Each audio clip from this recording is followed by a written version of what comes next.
بعون الله تعالى نحن سلمان بن عبد العزيز آل سعود ملك المملكة العربية السعودية، بعد الاطلاع على النظام الأساسي للحكم الصادر بالأمر الملكي رقم أ/90 بتاريخ 27 من الشهر الثامن من عام 1412 للهجرة، وبعد الاطلاع على نظام مجلس الوزراء الصادر بالأمر الملكي رقم أ/13 بتاريخ الثالث من الشهر الثالث من عام 1414 للهجرة، وبعد الاطلاع على الأنظمة والأوامر والمراسيم الملكية والتنظيمات واللوائح والقرارات ذات الصلة، وبناء على ما عرضه علينا صاحب السمو الملكي ولي العهد بشأن ما سيترتب على الإجراءات الضرورية التي اتخذتها الدولة لإعادة هيكلة الاقتصاد من زيادة في أعباء المعيشة على بعض شرائح المواطنين، ورغبة منا في التخفيف على أبنائنا وبناتنا، أمرنا بما هو آت.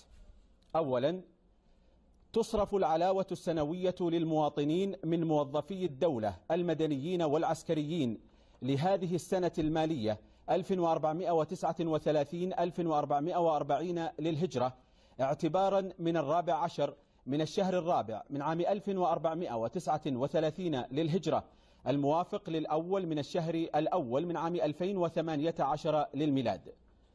ثانيا، صرف بدل غلاء معيشة شهري قدره 1000 ريال للمواطنين من الموظفين المدنيين والعسكريين لمدة سنة. ثالثا، صرف مكافأة قدرها 5000 ريال للعسكريين المشاركين في الصفوف الأمامية للأعمال العسكرية في الحد الجنوبي للمملكة. رابعا، إضافة بدل غلاء معيشة للمعاش التقاعدي الذي يصرف من المؤسسة العامة للتقاعد والمؤسسة العامة للتأمينات الاجتماعية للمستفيدين من المواطنين بمبلغ 500 ريال وذلك لمدة سنة. خامسا، إضافة بدل غلاء معيشة للمخصص الشهري لمستفيدي الضمان الاجتماعي بمبلغ 500 ريال لمدة سنة، على ألا يجمع بين هذا البدل وبين البدل الوارد في البند رابعا. سادسا، زيادة مكافأة الطلاب والطالبات من المواطنين بنسبة 10% لمدة سنة.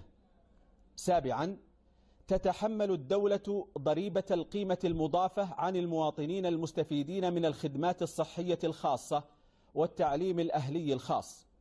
ثامنا، تتحمل الدولة ضريبة القيمة المضافة عما لا يزيد عن مبلغ 850 ألف ريال من سعر شراء المسكن الأول للمواطن. تاسعا، يبلغ أمرنا هذا للجهات المختصة لاعتماده وتنفيذه. سلمان بن عبد العزيز آل سعود.